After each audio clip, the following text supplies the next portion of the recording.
आज देश को गुमराह करने की बातें कर रहे हैं। आदरणीय सभापति जी, मैं एक बात को जानना चाहता हूं। मैं एक गंभीर विषय की ओर अब ध्यान देना भी चाहता हूं। महत्वपूर्ण विषयों को मैंने स्पर्श किया है और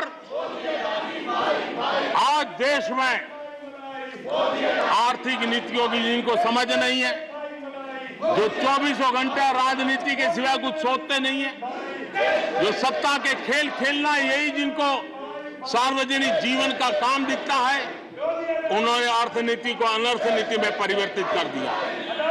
मैं उनको चेतावनी देना चाहता हूं और मैं इस सदन की गंभीरता के साथ उनसे कहना चाहता हूं कि अपने रिस्पेक्टिव स्टेट को जाके समझाएं कि ये गलत रास्ते पर न चले जाएं।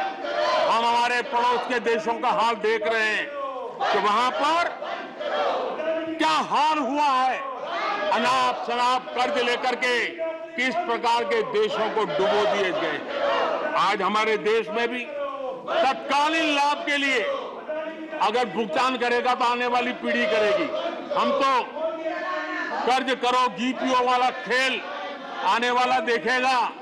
ये कुछ राज्यों ने अपनाया है, वो उनका तो तबाह कर देंगे, देश को भी बर्बाद कर देंगे। अब देश अब कर्ज के तले दबते जा रहे हैं। ये देश आज दुनिया में उनको कर्ज देने के लिए कोई तैयार नहीं है। ये मुसीबतों से गुजर रहे हैं।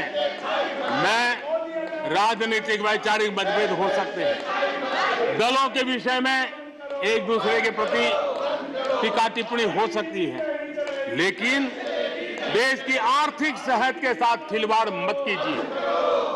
आर्थिक सेहत के साथ खिलवाड़ मत कीजिए।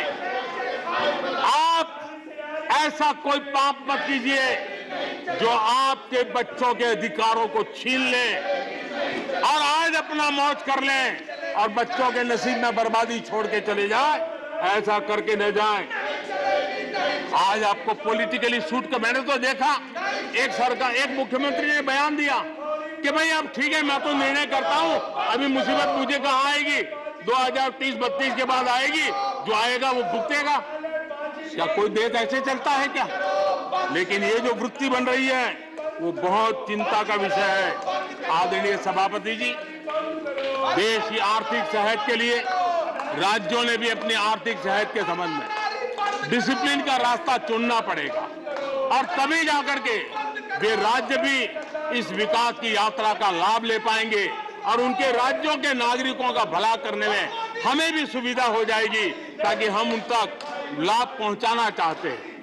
आदरणीय सभापति जी, 2047 में यह देश विकसित भारत बने, ये हम सबका संकल्प है।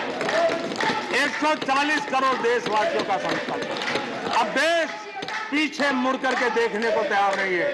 देश लंबी छलांग मारने को तैयार है। जिनकी 2 वक्त की रोटी का सपना था उसको आपने एड्रेस नहीं किया, हमने उसको एड्रेस किया है। जिसको सामाजिक न्याय की अपेक्षा थी जो आपने एड्रेस नहीं किया, हमने एड्रेस किया है। जिन अवसरों को तलाशता था उन अवसरों को उपलब्ध कराने के लिए हमने अनेक कदम उठाए हैं और आजाद भारत का जो सपना है उन सपने को पूरा करने के लिए हम संकल्पबद्ध होकर के चले। और आदरणीय सभापति जी, देश देख रहा है, देश देख रहा है, एक अकेला कितनों को भारी पड़ रहा है, एक अकेला कितनों को भारी पड़ रहा है। अरे नारे बोलने के लिए भी उनको बदल करना पड़ता है। जो भी ये बोलता है घंटे भर से आवाज की जवाब देना है। आदरणीय सभापति जी, एक कन्विक्शन के कारण चला हूं, देश के लिए जीता हूं, देश के लिए कुछ करने के लिए निकला हुआ हूं और इसलिए ये राजनीतिक खेल खेलने वाले लोग, उनके अंदर वो हौसला नहीं है, वो ढूंढ रहे हैं, बचने का रास्ता खोज रहे हैं। आदरणीय सभापति जी, राष्ट्रपति जी के उम्दा भाषण को, राष्ट्रपति जी के मार्गदर्शक भाषण को, राष्ट्रपति जी के प्रेरक भाषण को इस सदन के अंदर अभिनंदन करते हुए, धन्यवाद करते हुए, आपका भी आभार व्यक्त करते हुए अपनी बात को समाप्त